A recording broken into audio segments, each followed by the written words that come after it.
Assalamualaikum warahmatullahi wabarakatuh. Waalaikumsalam. Dijawab dong. Waalaikumsalam warahmatullahi wabarakatuh. Nah, oke teman-teman. Jadi kembali lagi dengan kami dari Kolak Dange di konten Jumpa Profesi.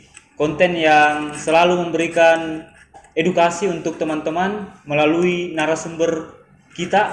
Nah, kali ini saya bersama Tono Konte akan mengulas tentang narasumber kita yang pasti merupakan orang yang luar biasa dan sudah dikenal di Kota Palopo dong, ya kan? Ya, siap.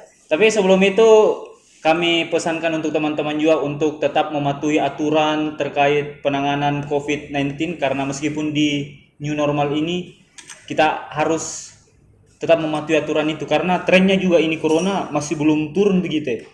Masih naik terus tuh, jadi memang harus dia patuhi aturan untuk menekan terus kasus dari COVID-19 ini.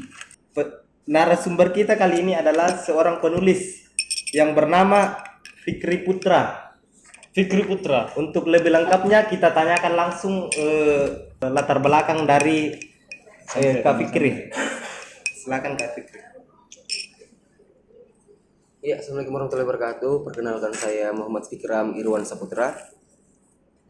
Memiliki nama Vena sebagai Fikri Putra.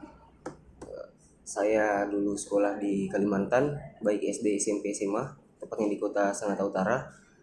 Kemudian, ya saya memang lahir di kota Palopo. Alhamdulillah kemarin mulai menangis di Palopo. Mulai menulis di Palopo. Asik. Oh, jadi memang Kak Fikri ini pindah sekolahnya itu di berbagai tempat tapi kembali ke Palopo. Nah, sekarang Kak Fikri kuliah di mana sekarang? Sekarang kuliah di Universitas Muhammadiyah Palopo. Sama Ki, kampusku juga itu. Tapi beda. Tapi setauku pernah Ki kuliah di Antu di Kendari. Di mana? Iya, Universitas Muhammadiyah Kendari. Oh, Muhammadiyah juga di. Muhammadiyah juga. Itu sampai semester berapa di situ Kak Fikri? Saya dulu lanjut dari Cokro, saya dulu kuliah di Cokro juga Pernah di Cokro juga? Iya. Kuliah di Cokro sampai semester 5, saya lanjut di sana sampai semester 6. Lalu saya lanjut lagi di Universitas Muhammadiyah Palopo. Nah, oke Kak Fikri, jadi mungkin kita masuk ke pertanyaan-pertanyaan yang nantinya akan memberikan manfaat untuk teman-teman karena saya yakin pasti di Kota Palopo ini banyak pemuda-pemuda yang punya minat untuk menulis. Cuman apakah mungkin karena kurang referensi atau kurang wadah sehingga untuk menjalankan hobinya tersebut susah. Nah, makanya di konten kali ini teman-teman, di Jumpa Profesi kali ini sengaja kami ajak Kak Fikri untuk menjadi narasumber. Untuk itu harapannya untuk itu. Jadi nonton terus video ini teman-teman, jangan skip-skip ya karena pasti akan bermanfaat. Dan memang sudah banyak karya-karyanya Kak Fikri dan di video ini kita akan menggali tentang karya-karya Kak Fikri tersebut. Jadi tonton video ini sampai selesai. Oke Kak Fikri, jadi kita langsung saja ke pertanyaan. Nah, coba Kak Fikri ceritakan awalnya kenapa Kak Fikri punya minat untuk menulis? Awalnya, Ya. saya kan memang hobi membaca. Hobi membaca adalah awal dari niat saya, akhirnya kemudian timbul rajin membaca. Kemudian saya bilang, kenapa saya tidak bisa buat yang seperti ini? Pertanyaan itu muncul. Kemudian alhamdulillah ada jalan dan akhirnya langsung menulis dan alhamdulillah langsung diterbitkan dulu. Oh, jadi Kak Fikri ini berpikir punya hobi membaca, terus berpikir bilang harusnya bisa gak buat yang seperti ini. Masa saya baca terus di punyanya karyanya orang? Ya begitu. Keren gitu Kak. Kayaknya harus ikuti jalannya Kak Fikri ini ya Tono ya. Terus Kak, dari setelah itu bagaimana selanjutnya? Oh, maksudnya ini selanjutnya penerbitan? Bukan, maksudnya sampai sekarang begitu. Minatnya ini setelah itu bagaimana mulainya? Akhirnya Kak Fikri punya minat dan bagaimana selanjutnya? Iya, punya minat dan akhirnya coba pertama ikutin lomba, coba menulis untuk dimasukin lomba. Kebetulan teman kerja dulu ada link link katanya di sini ada lomba. Teman-teman yang lain juga bilang di sini ada lomba, ikut-ikut. Dan alhamdulillah cerpen pertama saya yang saya kirimkan tadi ke HP itu alhamdulillah saya dapat juara 1 itu. Wis, Laskar Sastra Nasional. Yang- cerpen pertama saya tulis dan alhamdulillah langsung juara. yang judulnya Ikra itu Kak ya? Ya, itu. Wis, Oh, juara 1. Saya pernah dengar cerpen itu yang kayaknya lombanya itu tingkat global begitu ya, tingkat dunia. Tapi yang diikuti oleh hanya mahasiswa Indonesia. Bagaimana kan? Oh, lain lagi itu. Tapi memang Ikra juga masuk di situ, tapi dia sebagai peringkat 7. Oh, Yang juara 3 di ajang itu judulnya Wahid. Itu eventnya itu diadakan oleh PPI Maroko. Memang seluruh dunia tapi khusus yang ber-KTP Indonesia. Jadi seluruh mahasiswa yang berkuliah di luar negeri sana mengikuti juga lomba itu. Jadi Dan- banyak perguruan tinggi yang ikut. Itu jumlah pesertanya di lomba itu Kak berapa banyak? Saya kurang tahu, yang jelas lebih ribuan itu. Ribuan, karena saya daftar itu hari memang saya sudah ke 1000-an, ke 2000-an kalau tidak salah saya. Jadi memang kurang lebih ribuan ya. Iya, karena memang seluruh dunia. Jadi dari ribuan peserta, Kak Fikri berhasil mendapatkan 2 juara, yaitu juara 3 yang judulnya itu Wahid dan juara 7 yang berjudul Ikra. Iya, saya masukin lagi Ikra. Luar biasa ya, luar biasa. Nah ini yang saya bilang, jangan lewatkan video ini teman-teman, masih banyak kejutan-kejutan lainnya ke belakang. Nah, terus apakah sebenarnya manfaatnya ini menulis yang kayak manfaat langsungnya? Bisa Ika dapat cewek atau apa? Kenapa Ki mau jadi penulis begitu ya? Cewek terus. Inilah sisi buruk dari seorang Tono teman-teman, selalu mindsetnya itu cewek. Wis. Enggak, manfaatnya itu pertama kalau untuk diri sendiri, ya pertama kita dapat respect dari orang. Terus yang kedua, sebetulnya kalau saya pribadi memang menulis bukan untuk saya, menulis itu untuk orang. Karena kenapa? Kita hidup nanti kan tidak meninggalkan apa-apa. Siapa tahu bisa meninggalkan karya entah sampai berapa lama umurnya. Jadi memang semoga buku ini bermanfaat untuk yang baca. Jadi kalau saya manfaatnya untuk orang lain. Jadi lebih ke orang lain nih, bukan ke kita. Jadi mungkin akan ada manfaat yang ke diri kita, tapi kita anggap sebagai bonus begitu ya. Ya itu bonus. Utamanya kepada orang lain. Utamanya memang untuk orang tua juga. Iya sih. Tapi memang persoalan menulis ini termasuk yang kita bilang tadi, orang-orang pasti respect, begitupun saya. Dan memang saya sharing sama teman-teman untuk jumpa profesi selanjutnya, kita yang diajak untuk narasumber, karena menjadi penulis itu susah teman-teman.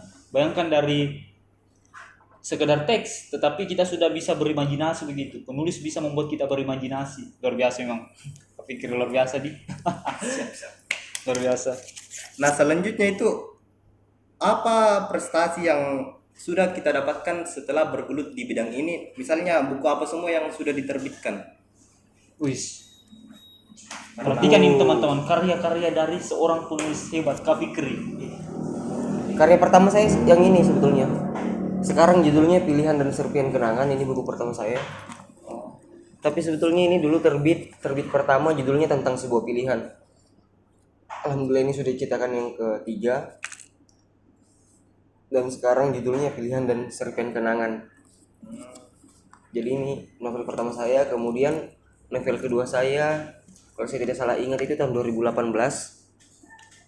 Itu oleh penerbit Rumah Bunyi, judulnya Senin yang Mencintai Rabu. Dan akhirnya alhamdulillah yang ini, Saat Malam Orang Tua Lebih Kacau Dari Kita, itu baru terbit 2020 ini. Jadi awal tahun. Ini yang terbaru di Saat Malam Orang Dewasa Lebih Kacau Dari Kita. Iya itu paling baru. Jadi secara keseluruhan buku yang sudah ditulis oleh Kak Fikri ini ada 3 ya?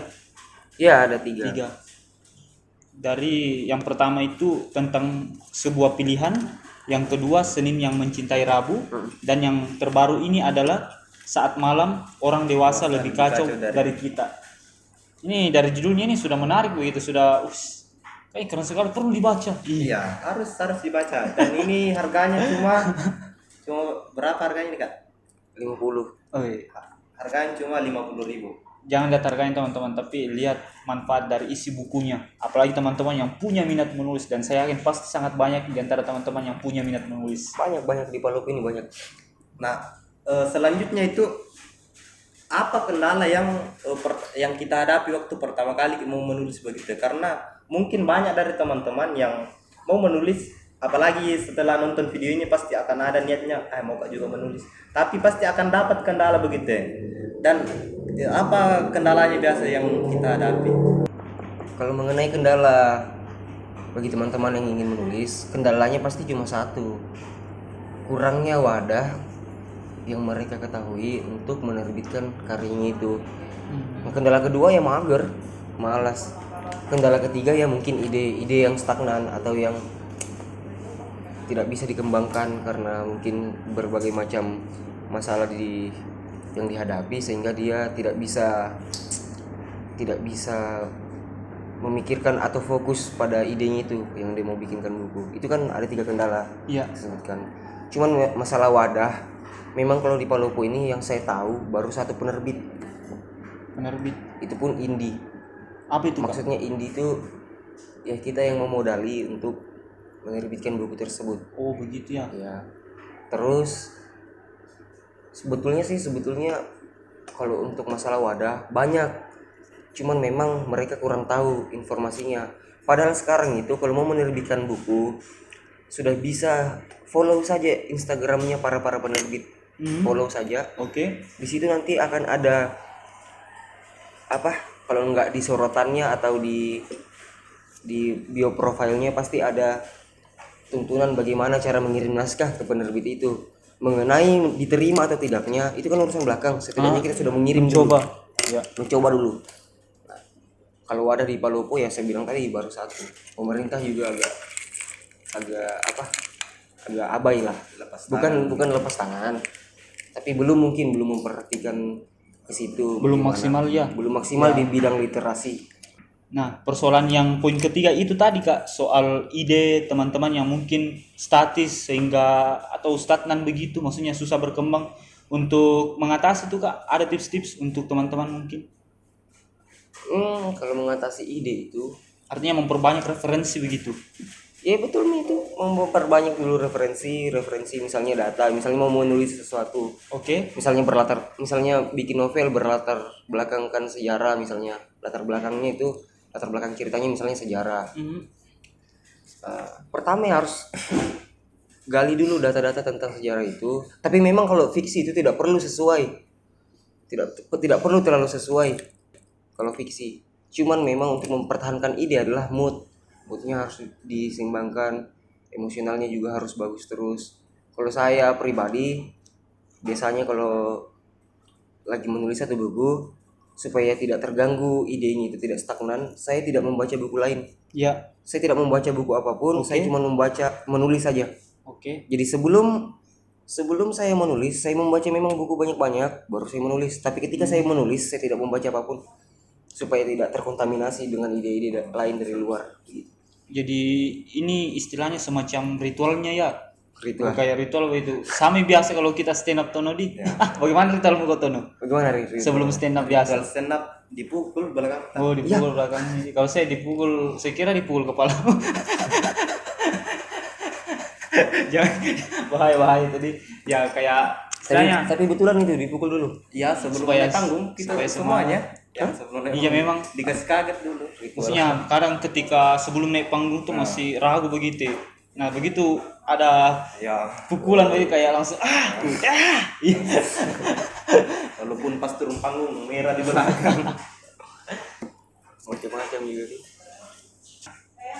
Coba Kak Fikri jelaskan untuk teman-teman bagaimana cara Kak Fikri mendapatkan ide-ide dari karya Kak Fikri, misalnya dari ini, mulai dari karya yang pertama tentang sebuah pilihan, secara garis besar Kak Fikri. Bagaimana mungkin Yang buku yang mana dulu nih? Yang pertama dulu Ya. kayaknya. maksudnya mungkin mengalir melalui perasaan sehingga Tidak, menuliskan Kalau buku tersebut. kalau buku pertama itu yang buku pertama. Sebetulnya inspirasinya itu dari teman-teman sih. Teman datang curhat, dia punya masalah, teman lagi satu datang curhat punya masalah. semuanya punya masalah saya gabung, jadi semua masalah yang saya dengar saya gabung, saya bikinkan satu tokoh yang alami masalahnya mereka semua. Gitu kalau untuk yang buku pertama. Jadi kalau Carikan penyelesaian konflik. curhat ke sama Kak Fikri dibikin jadi buku. Tergantung kalau memang bagus ada. Kalau curhat sama Ituan dicerita kembali. Iya iya. Jangan curhat sama saya, pasti saya cerita sama orang lain. Beda mungkin kalau dicurhat sama Kak Fikri dijadikan buku, tapi kalau sama Ituan dijadikan materi stand up. Atau gibah. Iya. Tapi luar biasa kalau kita sharing sama kepikir teman-teman, barangkali teman-teman di luar sana tidak sengaja sharing dan bercerita tentang pengalamannya, akhirnya kepikir bisa menjadikan tulisan yang hebat. Iya, siapa tahu saja. Iya. Jadi memang ternyata begitu ya, maksudnya banyak hal yang bisa kita jadikan sebuah tulisan. Banyak. Sama dengan stand up. Stand up kan kebanyakan angkat materinya dari yang dekat-dekat. Betul. Apa personata begitu. Yap. Apa yang dekat dengan masyarakat, apa yang dekat sama. Menulis juga seperti itu, mencari yang dekat-dekat saja dulu. Artinya dengan konsep seperti itu juga tidak meluas pikiran tak. Iya. Karena kalau misalnya tanpa persona pasti, apa bahan ini. Jadi memang Dan ketika persona melekat, sama dengan mau stand up, bikin materi dulu. Kalau mau bikin buku, saya bikin storyboardnya dulu, garis-garis besarnya. Misalnya, saya mau bikin cerita yang seperti ini. oke, Contoh, saya mau bikin novel sejarah seperti di novel ketiga. novel terbaru. Nah, novel sejarah. Saya mau bikin diserempetkan dengan romance. Jadi saya harus bikin ada romansnya dulu, garis besar romance, pokok masalah romance, kemudian gali data sejarahnya. Terus saya bikinkan storyboard. Yap. Misalnya contoh bab 1 saya tidak ambil prolog. Misalnya bab 1 saya langsung dekat sama ending, contoh. Atau bisa juga langsung prolog, perkenalan tokoh, karakter apa semua di situ. Jadi storyboardnya jalan dulu, nanti masuk pertengahan konflik, penyelesaian konflik baru penyelesaian konflik, baru happy ending atau sad ending itu kan tergantung. Jadi memang harus ada storyboardnya dulu. Jadi Kalau ndak langsung menulis ndak langsung Tidak. yang kayak ditulis begini satu bab baru cari referensi Nah, tidak. lain. Itu justru itu yang biasanya bikin ide itu susah berkembang. Kenapa? Dia tidak pikirkan memang dari jauh hari. Jadi ketika dia mulai terus dia terkontaminasi dengan misalnya sinetron, drama Korea atau apa ya, di situ dia justru bakalan stagnan. Kenapa? Dia bisa lari-lari ceritanya. Jadi sebenarnya harus memang jadi storyboardnya itu jadi satu buku baru ditulis. Jadi satu buku ya, jadi Ya, memang jadi- sudah rampung, tidak boleh kalau saya sih. Ya di konsepnya itu jadi satu buku baru menulis. Ternyata begitu. Nah itu salah satu teori yang teman-teman bisa ikuti, itu adalah cara menciptakan buku versi dari Kak Fikri. Mungkin cocok dengan teman-teman, bisa juga dicoba ya. Nah terkait itu tadi Kak Fikri, jadi coba jelaskan bagaimana Kak Fikri mendapatkan ide dari karya-karyanya ini. Maksudnya mungkin dari kisah hidupnya. Iya, kalau yang dari kisah hidup ya itu yang Senin yang mencintai Rabu. Bisa Seninya mencintai Rabu. Itu dari kisah hidup. Ya ini Maksudnya dari judulnya menarik Kak, coba jelaskan lebih Iya. dalam lagi Kak. Sial. Kayak saya langsung baper begitu. Senin yang mencintai Rabu itu memang di novel kedua saya yang memang ada pengalaman saya di dalamnya. Kenapa saya ciptakan buku itu? Ya, idenya itu berawal dari yang suruh saya menulis awal-awal ini kan termasuk ada mantan. Mantan. mantan terindah itu nih kakak, mantan terindah. Tidak juga. Iya. Ternyata Karena kalau terindah tidak mungkin jadi mantan. Iya. tidak cocok loh dengan tampang Anda berbicara romantis. Tidak Oke. cocok loh. Kamu sangar loh. Bahas yang lain. Jadi sebetulnya Senin yang mencintai Rabu itu lahir itu bersangkut pautan dengan terbitnya tentang sebuah pilihan. Tentang sebuah pilihan dulu itu kan, itu dulu ada penerbit yang bilang kalau kamu bikin novel yang sudah saya terbitkan. Jadi itu kalimatnya seperti tantangan bagi saya. Nah terus yang dukung dulu itu mantan saya. Mantan itu dia dukung, bilang ya sudah kamu menulis, kan sudah juara lomba, coba bikin novel. Jangan cerpen, bikin novel. Akhirnya saya tulis, dia bilang nanti saya akan jadi pembaca pertamamu, dia bilang begitu. Tapi ternyata setelah novel saya terbit, 4 hari sebelum novel saya yang pertama ini terbit, dia malah meninggal. Jadi dia tidak pernah baca itu. Jadi saya bikin novel kedua, judulnya Senin yang Mencintai Rabu. Jadi yang maksudnya itu Senin itu saya, Senin itu saya, Rabu itu dia. Tapi kalau Senin mau ketemu sama Rabu kan harus melewati dulu yang namanya Selasa. Jadi Selasa itu adalah dunia ini. Jadi Selasa yang panjang. Jadi kita nggak bisa ketemu dulu Senin yang Mencintai Rabu. Jadi memang betul-betul karya Kak Fikri itu yang Senin Mencintai Rabu sangat penuh makna Kak ya. Mendalam begitu ya. Sangat pedis Ya teman-teman. galau itu sumber inspirasi lah. Betul Kak, jadi maksudnya sangat pas sekali ketika teman-teman galau justru membuat karya, jangan apa ya maksudnya melakukan hal-hal bodoh begitu. Ayah kan pergi cari masalah. Nanti malah pergi cari masalah pukul-pukul orang, aduh. Ada yang nganu apa, ada yang silet-silet tangan Bu. Kalau salah di tipex. Kenapa itu? Astaga. Maksudnya bagaimana memang dunia bucin sekarang semakin Semakin merajalela. hina. Hina. Nah, seperti itu teman-teman juga salah satu tips ketika lagi galau tuh mending buat sebuah karya. Ya. Jangan jadi kenangan begitu. Seperti Kak Fikri wes. Jangan malah jelek-jelekin mantannya. Di Jangan Pengalaman ini. jangan kita berbicara soal romantis Anda tidak tepat loh. Kamu sangat. walaupun Kucukur gunung. Coba buktikan Oke, coba lanjut. buktikan Saya keromantisan akan Tono. buktikan jumpa profesi ke selanjutnya. Selanjutnya. Saya Iya. Oke, kita tunggu versi romantis Tono di jumpa profesi selanjutnya teman-teman. Saya bakal nonton. Oke, harus wajib dinonton ini sih. wajib dinonton. Akan ada yang berbeda. Bagaimana alur penerbitan buku, Kak? Alur penerbitan buku,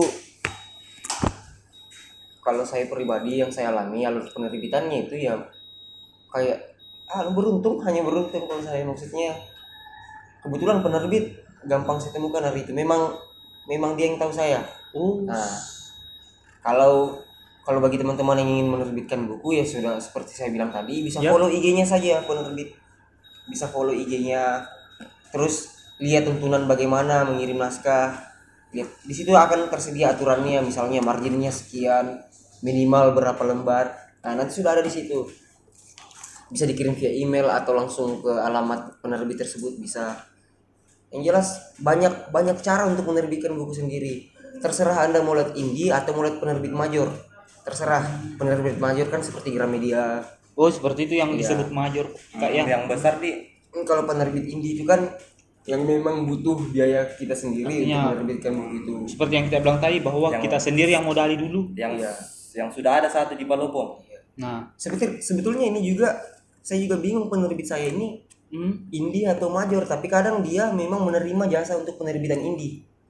Dia menerima, tapi kalau memang kayak saya, karena mungkin orang yang sudah dia kenal atau apa, dia terbitkan dari dianya. oh begitu kayak. Tanpa melibatkan biaya saya begitu.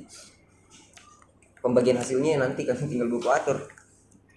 Nah, jadi persoalan untuk penerbitan buku teman-teman tidak perlu terlalu dipikirkan begitu. Teman-teman fokus berkarya saja dulu, karena selama ada niat pasti ada jalan begitu. Di mana ada keburukan pasti ada Tono begitu. Kenapa saya? Mana ada keburukan ada kamu tuh. Tono. Nah, selanjutnya itu apa planning Kak Fikri untuk kedepannya ini, yang dalam hal menulis buku, planning tak kedepannya? Kebetulan kan ini novel baru terbit tahun ini. Ya kalau planning saya pribadi, saya sudah punya naskah siap untuk diterbitkan, sudah siap sekali, tapi saya tahan dulu untuk tahun depan. Oh, Saya itu sistemnya begitu, saya pelan-pelan sembari memperbaiki. betul. Sembari memperbaiki. Terus dievaluasi. Tidak boleh buru-buru. Kadang itu kan penulis-penulis baru itu kalau baru muncul dia langsung buru-buru, langsung pengen cepat terbit. Padahal harus banyak revisi dulu baru. Ya seperti skripsi. Iya. Ya sih, keren juga kalau begitu Tono ya. Tapi kenapa gua dari tadi coach gitu loh. Sia, memalukan. Nah terus harapan untuk penulis-penulis atau teman-teman yang ingin menulis di Kota Palopo yang kurang Wadahnya mungkin ya. yang kurang wadahnya begitu ya. Apa tips yang ingin Kak Fikri berikan kepada teman-teman kita ini yang baru mau belajar menulis? Atau mungkin maksudnya bikin Kak Fikri mungkin bagaimana seharusnya pemerintah dalam hal Ya, menyikapi atau ini tuh? harapan tak begitu? Pemerintah itu pasti tahu ya apa yang harus mereka lakukan. Sebetulnya yang perlu mereka lakukan kan cuma mewadahi bagaimana. Di sini kan ada perpustakaan.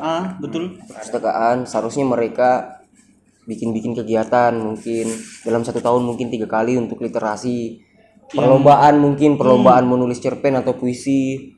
Terus nanti yang juara-juara atau 10 terbaik atau 15 terbaik dari cerpen-cerpen itu atau puisi itu dibikinkan antologi, sebuah buku yang mereka bercampur 15 penulis, terus mereka yang urus bagaimana penerbitannya, terus mereka taruh di perpustakaan. Itu kan cara mengapresiasi yang baik dan semangat teman-teman menulis di Kota Palopo ini jadi Terpancing juga, minat literasinya juga orang-orang terpancing juga begitu. Karena ketika dia sudah merasa wah sudah ada wadahnya, pasti mereka semangat. Kan orang pasti bilang malas melakukan ketika bilang mau dibawa kemana nanti nih. Seperti begitu. Nah terus pertanyaan terakhir sekali nih, kenapa orang harus beli buku ini, buku yang terbaru ini Kak? Ya. Kenapa orang harus beli buku ini? Judulnya apa Tono? Saat malam orang dewasa lebih kacau dari kita. Langsung Tono beranggapan lain teman-teman. Ini penuh makna Tono, penuh makna, bukan makna yang seperti kamu pikirkan. Nggak boleh ngeres. Oke, jelaskan sedikit Kak. Kenapa orang harus beli buku ini?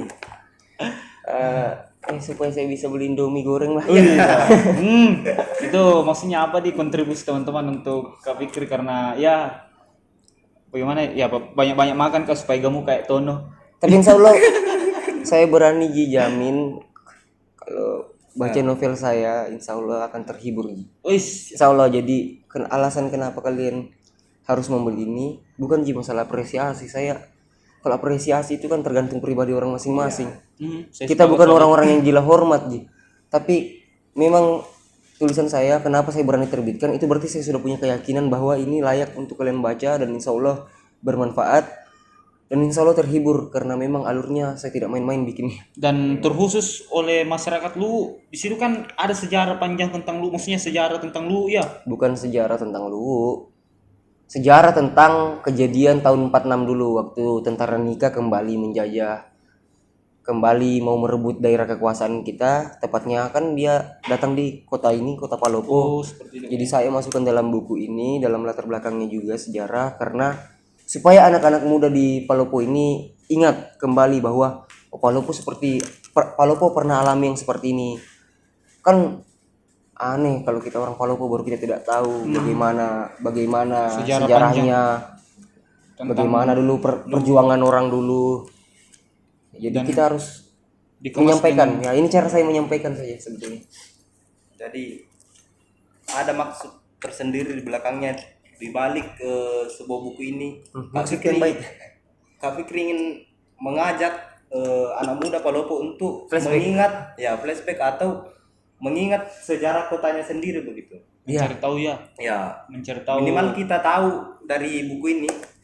Iya, walaupun hanya sedikit tapi setidaknya insya Allah itu dapat membantu mengingat-ingat. Betul Kak. Ya, setidaknya kalau ada orang yang tanya bisa dijawab sedikit.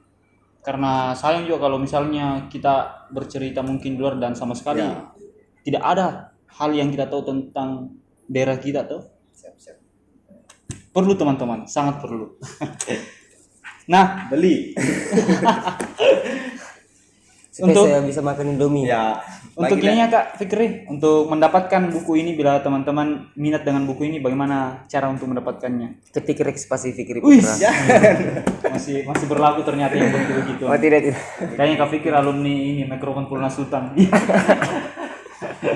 Mungkin bisa DM Instagramnya Kak Fikri. Bisa langsung ada di penerbit. Sini, editor nanti. Bisa langsung di penerbit juga Rumah Bunyi. Penerbit Rumah Bunyi teman-teman untuk dapatkan.